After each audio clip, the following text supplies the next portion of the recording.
Pharmacist এবং medical technologist যারা তাদেরকে হচ্ছে 10ম গ্রেডে উন্নীত করা হচ্ছে, এটা কতটা সময় উপযোগী বলে মনে করেন? বিশ্ব স্বাস্থ্য সংস্থার যদি আপনি নিয়ম, সেটা হচ্ছে যে 1জন ডাক্তার, 3জন নার্স, 5জন হচ্ছে মেডিকেল টেকনোলজিস্ট থাকবে। এবং গত সরকারের আমলে প্রায় 14-15 বছর কিন্তু কোনো নিয়োগ হয়নি, কারণ তাদের একটা নিজেদের মধ্যে দ্বন্দ্ব ছিল।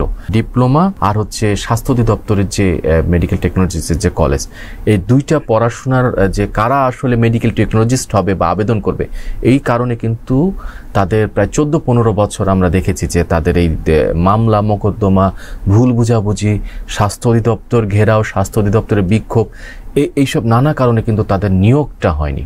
ডাক্তার পদবি নিয়েও অনেক গ্যাঞ্জাম হয়েছে। হ্যাঁ, এটা আমরা দেখেছি। নার্স মানে আগেও দেখেছি, এখন তো সেটা একদম মানে মানে একদম খুব মারাত্মক আকার ধারণ করছে এই আন্দোলনগুলো।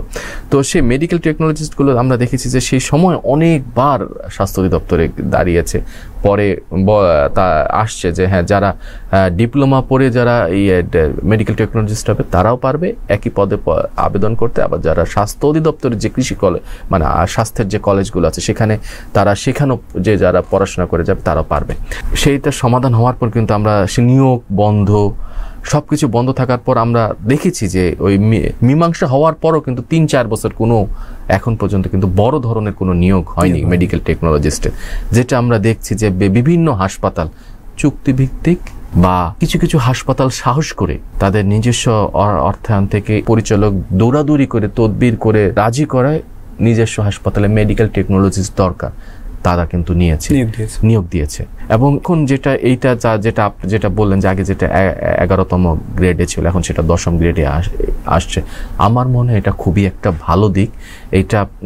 এটার ফলে যেটা হবে, নতুন করে মেডিকেল টেকনোলজিস্ট নিয়োগ হবে, নতুন করে এই পদেটা যেহেতু তাদের একটা ভালো দিক হয়েছে, ভালো একটা পদ তারা পেয়েছে, একটাতে কমে ভালো হয়েছে, এটা তাদের উৎসাহ বাড়বে, রোগীরাও সেবা পাবে।